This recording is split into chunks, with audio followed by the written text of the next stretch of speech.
All right, today we're going to be talking about the celebration of confirmation. Take a little bit of walk through the ritual.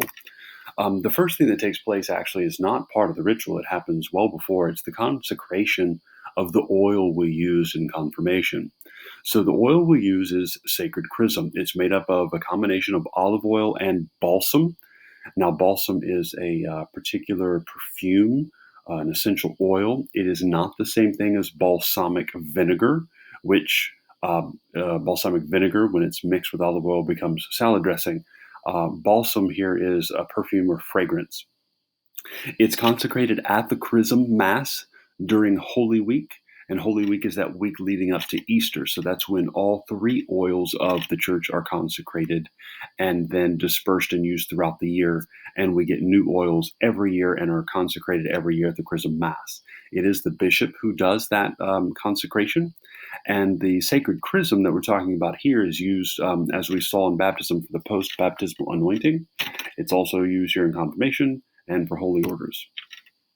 Now, when we actually get to the rite of confirmation, which typically takes place in a Mass and after the homily, we have a renewal of our baptismal promises and a profession of faith.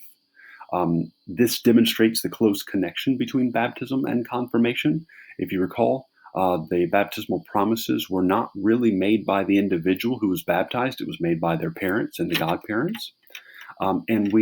This renewal of baptismal promises is the first time that the person who was baptized as an infant will be actually making the promises and the profession of faith for themselves. And this is only done if baptism is separately celebrated. Adults, if they're baptized in the church, are typically baptized, confirmed, and receive Eucharist in the same celebration. So when they're baptized, they would make this profession. And then when they go to be confirmed, 10 minutes later in the same Mass, they would not renew their baptismal promises.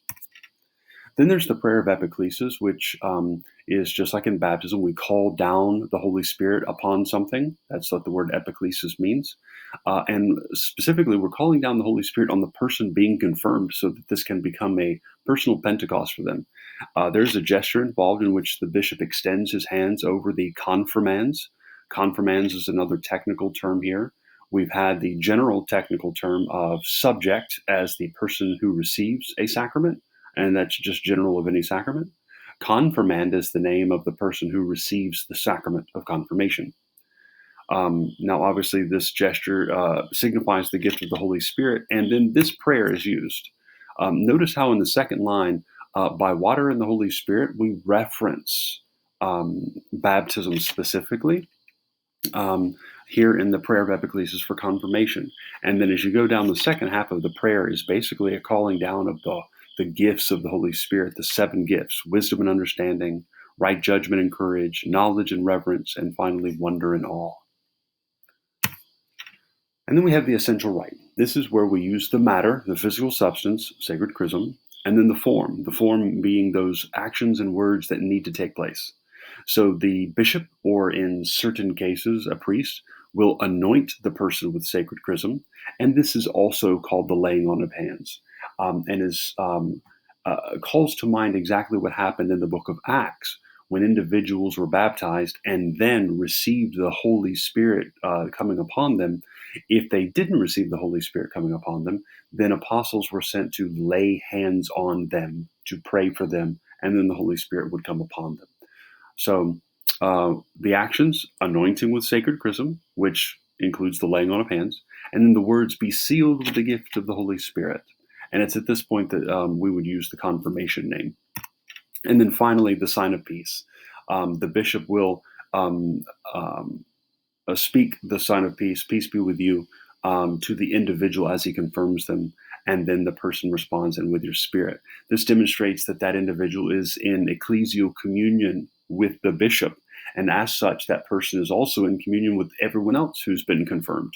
And so it's a sign of the communion that we share under the leadership of our bishop.